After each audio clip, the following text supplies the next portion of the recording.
And I feel like we need to start, confronting and challenging a lot of our beliefs. There's something also in Christianity that has to do with the Bible, right? And they said the Bible is infallible, right? I feel like it's only someone who is not knowledgeable about this book that will say such a thing, right? It's like imposing on it what you want to say and imposing on it what you want to believe, what you want to create, right? Because I feel like we will not, I feel like that's defying the book. I feel like we'll respect the book more by, embracing the creative expressions in the book, the creativity of the book, and that includes the fallibility of it. That includes the inconsistency in it. Because one of the things we believed in Christianity as well is that the Bible is univocal. It's like, what is being said, the thing that runs through it is consistent, which is not true, right? That is imposing on it what we want to see, right? I feel like we enjoy more of it. We enjoy more when we embrace how fallible it is, when we embrace it with all its inconsistencies, with all its, whatever comes with it. I feel like we enjoy the book more. We will be more with that book when it is embraced as such, because a lot of things are still being, researched. In fact, because of the information we have today, we are realizing that there are a lot of things in that book that we believe that are not actually true. I was realizing quite enough of this. One of them being this, that actually the account of Genesis 1 is different from the account of Genesis 2 and 3.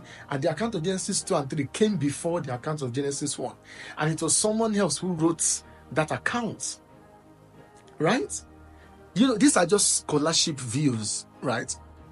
So at every level, every person, every Christian is actually negotiating with the Bible and imposing on it what they want to talk about and what they want to preach, right? So we cannot say that book is actually infallible, right? We will be illiterate to actually say that. Another thing is our view and our perception of God.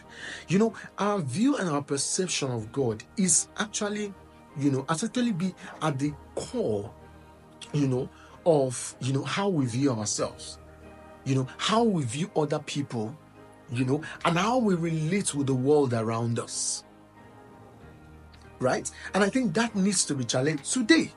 Let's do this test. If I should say God, what is the image that comes to your heart?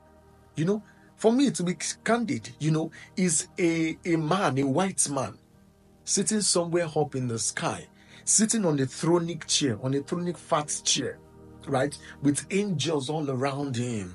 Of course, him. Him, not that, right?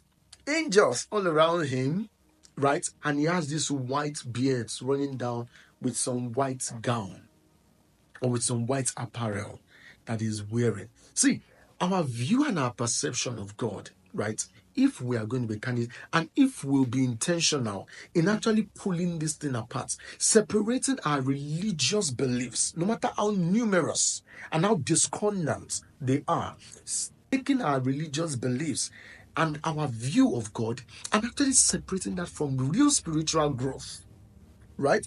It's like we connect spirituality and our spiritual growth with all of this, right? Not realizing that actually being in ourselves and being present within ourselves is actually to be connected with God, right?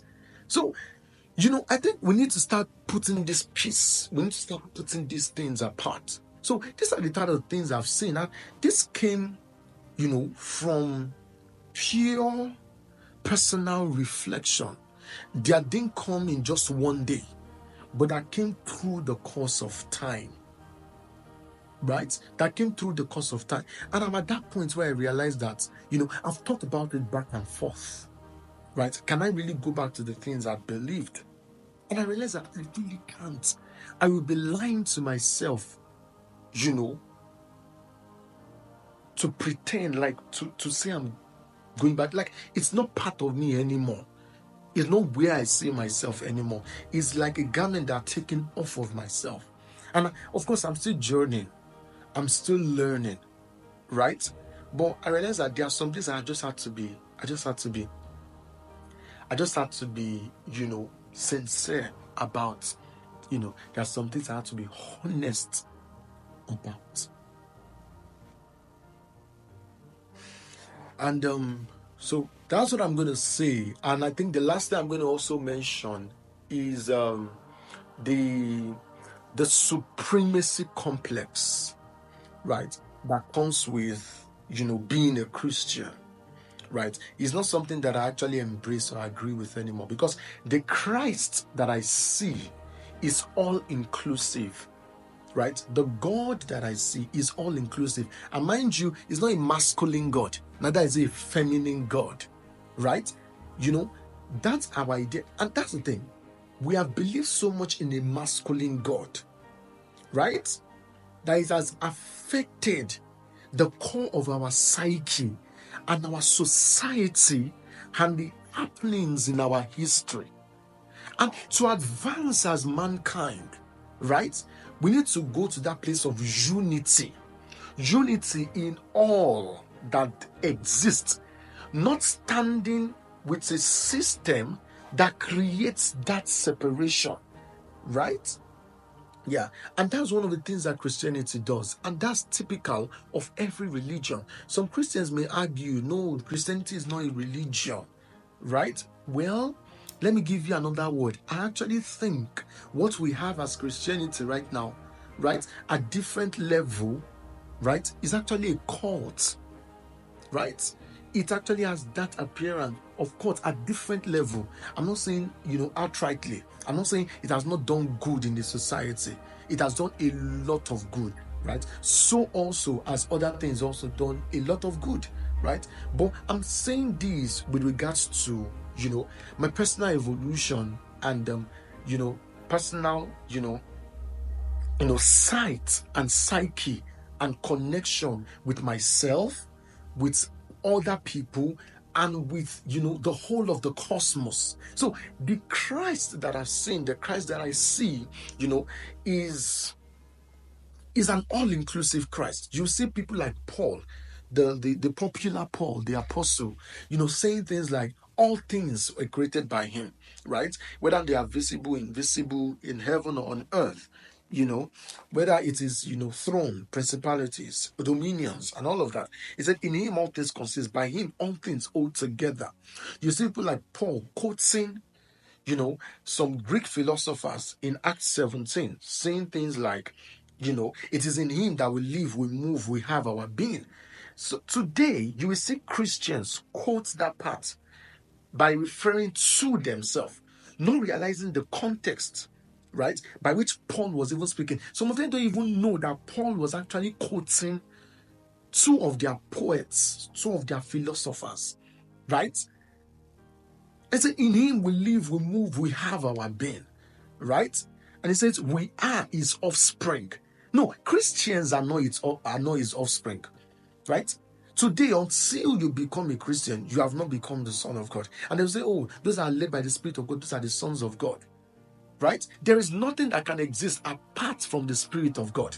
In fact, when you go to the Genesis that you read, right? When you go to the Genesis that you read, that we actually can argue some things about, right?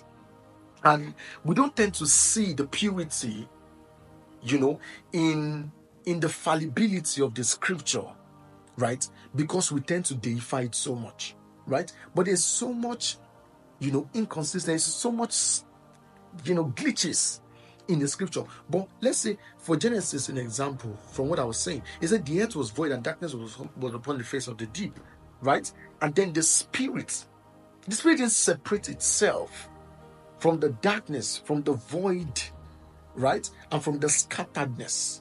The spirit, in fact, was magneted to it, right? So I feel like certain ideas we propagate about, that Christians propagate about themselves is false. So I could not, agree with that and hold on to that anymore. I had to let that go, right? So that idea of oneness that is in the heart of God, Right? And when I mean the heart of God, I'm talking about, at least from my perspective right now, at least at this moment, I'm talking about that source energy by which all things can be created from, by which that source energy that has in it all possibilities, right? It is the source, it is the ground of all possibilities and of all existence, right? Of all that there was, all that there is, and all that there can ever be, that actually really is right now in this moment, right? Yeah. So, to be candid, I'm still on a journey, but I feel like because of how involved I'd been in the Christian circle, with different expressions and with different people, I found it very difficult to actually talk about this stage of my life. And I realized that I needed to be open and honest about it if I actually want to make a headway, in this path that has been opened before me. And that is it about this series. I want to say thank you. Thank you for being part of this. Thank you so much.